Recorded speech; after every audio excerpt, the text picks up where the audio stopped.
দেখুন, এটা হচ্ছে একটা অডিও সেকশন। আর অডিও সেকশন, লাইট সেকশন, এই সমস্ত সেকশনে একটি যে কয়েল থাকে, এই কয়েলটি কিন্তু অনেক সময় দেখা যায় যে পুড়ে যায়।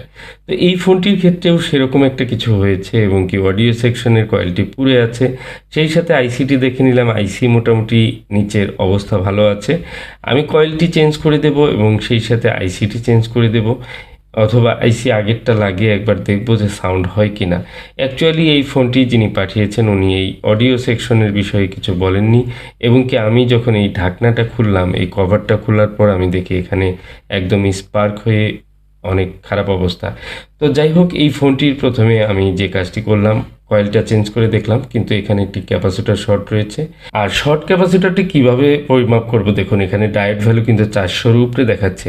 আর 400-র উপরে যদি ডায়োড ভ্যালু দেখায়, আমরা মনে করি সেই লাইনটি কিন্তু ঠিকঠাক রয়েছে, শর্ট ধরি না। কিন্তু এটা হচ্ছে লিকেজ ক্যাপাসিটর। আমি দেখুন একটি ভালো ক্যাপাসিটর অন্য একটি বোর্ড থেকে খুলে নিলাম, এখানে আমি দেখাচ্ছি এই ক্যাপাসিটরটি কিন্তু টোটালি কোনো ভ্যালু দেখাচ্ছে না, মানে হচ্ছে এই ক্যাপটি ভালো।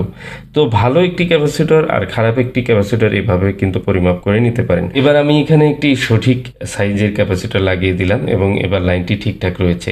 তো এরপরেও কিন্তু এই ফোনটিতে সাউন্ড আসছে না। তো সাউন্ড না আসার কারণ আরও অনেক কিছু হতে পারে। এখানে আমি আইসিটা রিমুভ করে ভালোভাবে খেয়াল করে দেখি, এখানে যে ভিপিএস লাইনটি বা মেইন ভোল্টেজের লাইনটি, সেটি কিন্তু পুরো একদম আলাদা হয়ে আছে। মানে এইখান থেকে কয়েল থেকে যে আইসিতে ভোল্টেজটি ইনপুট হয়েছে, সেই লাইনটি কিন্তু পুড়ে গেছে। তো এই জায়গায় আমি একটু মেরামত করে দেবো এবং মেরামত করে ইউভি দিয়ে তারপর কিন্তু এই লাইনটি ওকে করে দেব। আর একটা ফোনে কিন্তু অনেক ধরনের সমস্যা হতে পারে, এই ধরনের স্পার্ক হয়ে যেগুলোতে দেখা যায় যে একটি ক্যাপাসিটর লিকেজ থাকে, সেখানে কিন্তু কয়েল বার্ন হয়ে যায়, কয়েলটা পুড়ে যায়, এরপর আইসি পুড়ে যায়, অনেক সময় ক্যাপাসিটর পুড়ে যায়, সেই সাথে লাইনও কিন্তু এভাবে পুড়ে একদম স্পার্ক করে আলাদা হয়ে যায়।